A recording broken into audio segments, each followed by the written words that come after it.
updates. Welcome, everyone. We're here with John Iwanu and Anthony Bauza, expert real estate attorneys. We're here to present the COVID marketing legal news. We do weekly updates to keep you educated, as education is power in this market, especially. We hope everybody is safe and well. And we're going to start with some COVID updates. I know there's a new skinny or trimmed down stimulus bill that Anthony's going to talk about. Also, the highest mortgage originations are in history, 1.1 trillion now in loans, with 70% from refinancing. And this is supposed to be continuing. Though over 7% of mortgages are in foreclosure. There's also been a moratorium on evictions to 2020 to avoid chaos to the rental community and also to the economy. So we're going to have Anthony speak about this and any unemployment updates. Thank you, Anthony. Right. So as you mentioned, the CDC actually just issued an order that's coming off of the executive order issued by the president regarding the foreclosure evictions. So there is now a nationwide ban on evictions through December 31st for renters making less than $99,000 per year.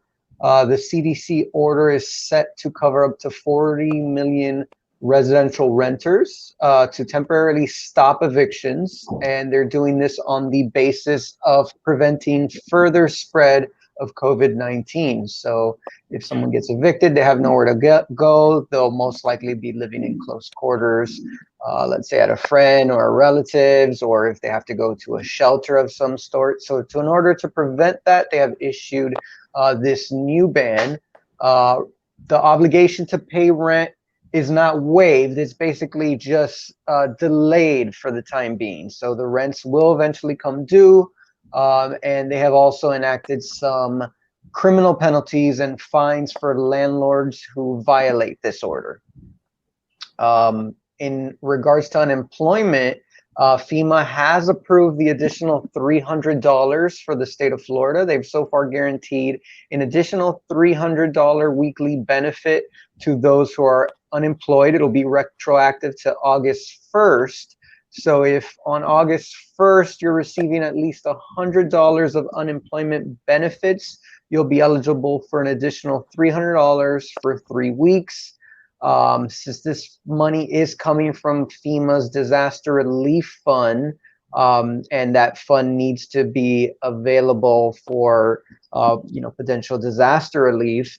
Right now, they're not guaranteeing past these initial 3 weeks, but we did get it for the state of Florida, and the Department of Economic Opportunity, which runs the unemployment website and handles the payments, are implementing it with the hopes that payments will begin on September 11th. In regards to stimulus, I know you mentioned the skinny stimulus. As of right now, there is no congressional approval and there's no deal on any new stimulus. So right now, the idea has been floated of a skinny stimulus, something just to get us by an additional $300 of the unemployment benefit, and then leaving any additional stimulus package for another full-fledged bill, so they could just pass this one quickly. But as of yet, nothing has been decided, nothing has been agreed upon yet. Right. We hope there's no government close down over this. We hope it will be motivated to reach a deal, because I know many people do need that second round of the stimulus checks. Definitely. Okay. Thank you, Anthony. Next, I'm going to start with some good news.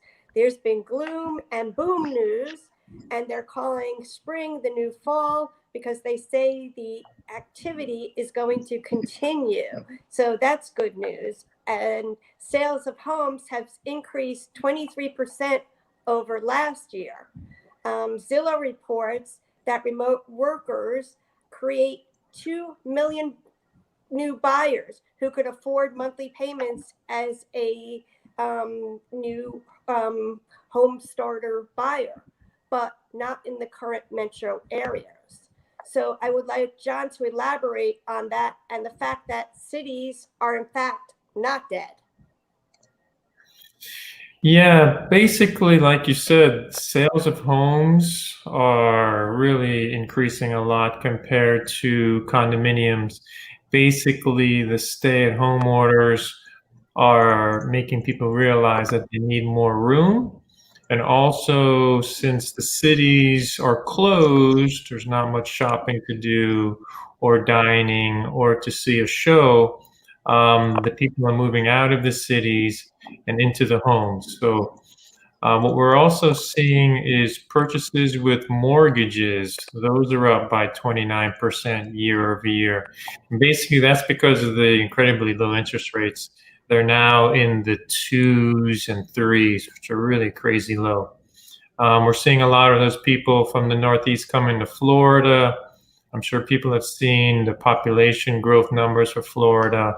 We're up about 343,000 from last year to about 22 million residents. And that's basically about 1,000 people moving to the state of Florida a day. So for realtors, there's opportunity there. Obviously, when they come down here, they're going to either look to rent or to buy. So as we've been mentioning on prior broadcasts, make sure that if you're a realtor, you advertise in the Northeast area. In fact, the Inman CEO went on CNN and said that cities are seeing a boom of their own, with home prices increased 96% in metro areas in the second quarter of 2020. And according to NAR, while the suburbs are seeing much movement, cities are also surging. The only one that really has been affected is New York, but it is also thought that New York will be making a comeback, and especially after the pandemic. Real estate related jobs have increased for sales and increased by 25,000 in July and August. Unemployment has decreased 8.4%. So why has the housing market remained immune? Yeah, it's interesting, but basically because of the stay-at-home orders, people not being able to go to work, they are realizing that they need more space. And if they're stuck in a city in a small square footage, and they realize they don't need to be in the city, they're moving into homes in the suburbs or in the south. And also, as I mentioned earlier, because of these low interest rates, the housing market is still doing very well, thank goodness. Yep, and there's the demographic demand, the low rates, and hopefully they will remain in spite of the fact that some people have been impacted by a decrease in their income. Okay, the next question is for Anthony. Home sales increased by 18.5%, condos by 2.2%. Where are the new hotspots besides Miami, which in fact has doubled in the amount of homes that have sold?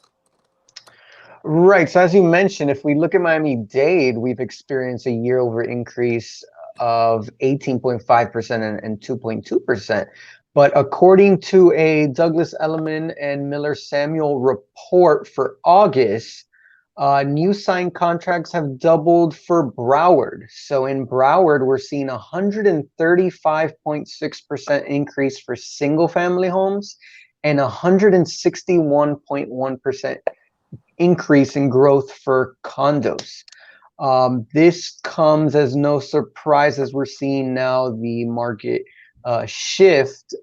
Buyers from both Miami and out of state are now searching for a perfect middle ground between urban and rural, and Broward has the advantages of a big city, but without the density of one. So the market right now is very robust in Broward. And I've also read that Delray is like the new hot suburb a lot of people from New York are migrating there as well. Okay, next question goes to John. What are the 7 words that real estate agents should avoid when negotiating transactions? Yeah, this was an interesting topic. It's actually important to use because depending on the words you use can either make or break a deal. So we're going to go through a couple of them. The first one is the word but. It sounds like you don't appreciate the other person's side or opinion. So instead of using the word but, try and use the word and instead. Another word is if. Makes it sound weak or not confident. Try using the word when instead of using the word if. Can, when you're negotiating, say you can't do something, it's not as good. Try using some other clear options instead of can't. Hope, instead of saying, well, we hope to do something, try using the word we will do a particular thing. That sometimes helps. And obviously the no and nots, instead of using those, try and come up with something providing an alternative. Instead of saying, no, we can't do this, you could try coming up with something that's, well, we can do this and this. So try being more positive instead of negative. Should is another word that you might want to try and avoid. Use the word willing or will, as mentioned earlier. And finally, try. Instead of saying we'll try and do something, say again that we will or give alternate choices as well. So finding the right words is always important when structuring a deal and trying to come up with a contract. Right, positivity and being, using words that are affirmative definitely lead to better results. This is true. Okay, next question is for Anthony. What tools should agents use to master the master shift that is occurring in the market and that they say will be continuing? What are the 3 Ps? So the 3 Ps are preparation, pricing, and promotion. So these are the things that when you have a listing where you have the control over. So obviously preparation right now, one of the biggest things that buyers are looking for is a move-in ready home, and they're willing to pay a premium to obtain it. So preparing the property and having that listing ready to go, that will definitely help with this new shifting market. As far as pricing goes, physical amenities, location, there's various factors that can affect the price of a property. Agents are always advised to do a comparable price analysis and make any cost-effective improvements which would help the pricing of the property. In addition, the promotion and the presentation of that property is very important. At a minimum, you want professional photos, and you want to set yourself apart from other listings. So you can do physical staging, you can do virtual staging, 3D tours, virtual brochures, immersive tours, the use of drone footage. There's lots of technology currently available that can be used to set any listing apart and adapt to this shift in the market that we're seeing. Okay, correct. And just like a stool, all 3 legs need the same consideration. The 3 Bs all need the same consideration so that you as a realtor will excel in this shifting market. Anthony, do you want to address any of the functional, economic, and physical obsolescence factors that determine the 3 Ps?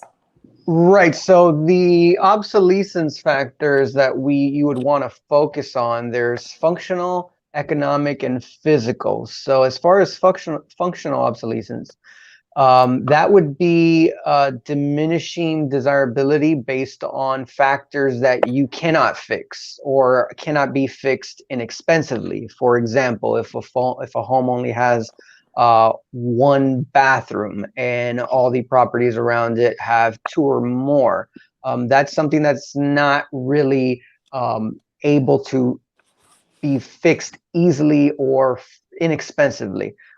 Economic obsolescence refers to just external economic factors, shifting demographics, the impact of the economy, the loss of a particular industry base. And physical obsolescence would be regards to the physical attributes of the property. Sometimes there are neglected homes where the owners have allowed it to become distressed, haven't have any maintenance or upkeep. Sometimes there are external factors such as a flood, earthquake, hurricane, which may have physically damaged the property. And the idea would be to prepare and to navigate these three as much as possible to achieve a listing or a property that you can market and address the issues that can be fixed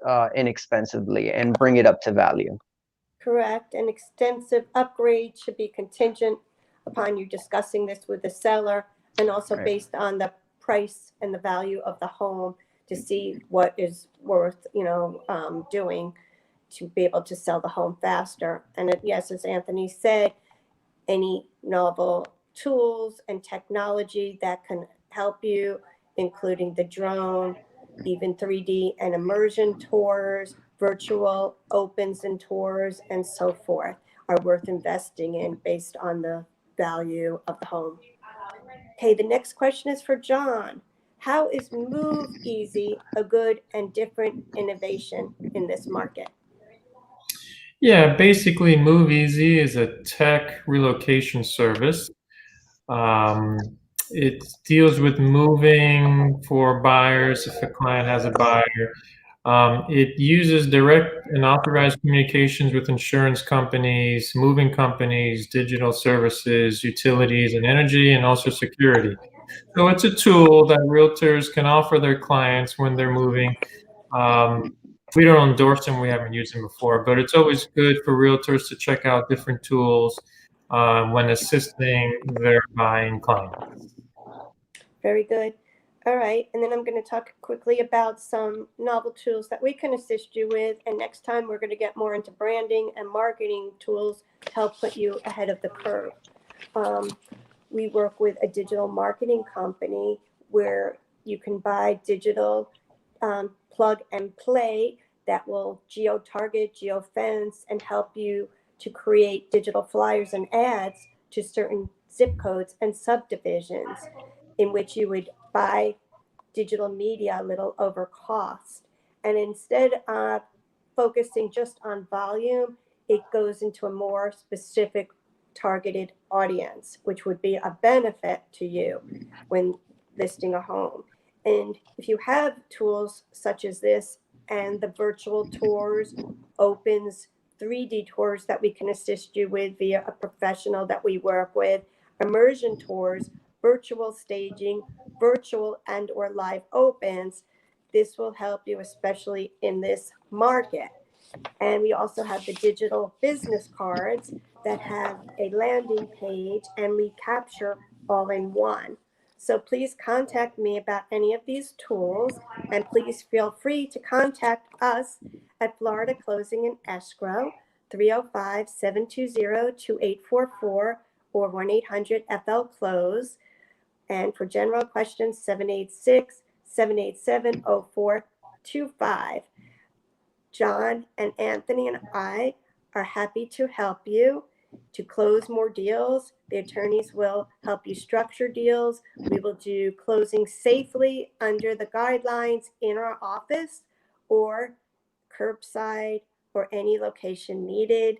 We do the online notarization option. We're mobile, digital, and wireless. And we work with buyers from out of state and out of country as well. So we are here to assist you with your success, and we wish you a great fall season ahead and to stay safe, happy, and successful. Anything John or Anthony would like to add? And welcome to BOW Brokers, Opens, and Tours Worldwide and Florida Closing and Escrow. Well, you said it perfectly. We hope to see everyone next week. Thank you so much. Have a great week, and we're here to help. Thank you.